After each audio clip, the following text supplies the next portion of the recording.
The end of the semester is near, and even though writing about the meaning of life was probably the meaningful thing I ever did in my life, I decided to stop doing so. That's right, this is going to be the last and final post of this blog.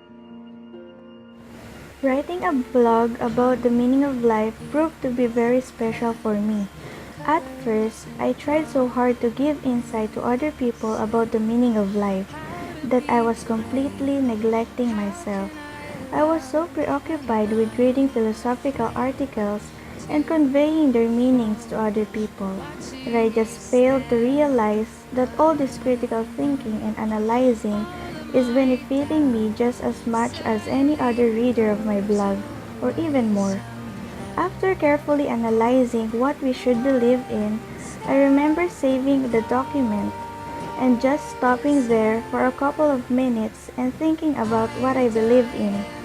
It was in that moment that I realized that the whole thing was very vague and unknown to me, and I wasn't even aware of it before. That was the time when the situation changed. This blog wasn't merely a blog anymore. It was the solution to my problems. Problems that I didn't even know I had before, but which were literally destroying me inside. Starting from this point, I didn't write because I had to, but because I wanted to with all of my heart.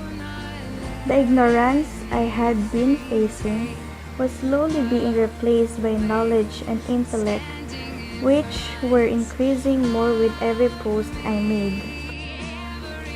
Today, we are more anxious and stressed about things than ever before. We worry about everything, but the guilt we feel, the anxiety, is nothing more than the guilt one experiences when keeping the game going on. The game of disguise, the game of hide and seek. We have lost our sense of self. We cannot be ourselves. Instead, we are what society tells us to be. We have forgotten how to stop and think about who we truly are, and it's entirely our fault. We keep dressing our daughters in pink dresses and giving them makeup and dolls to play with, while we buy Legos and racing cars for our sons. We keep enforcing gender stereotypes. Thus, we don't let our children decide for themselves, and they grow up being lost, just like we are.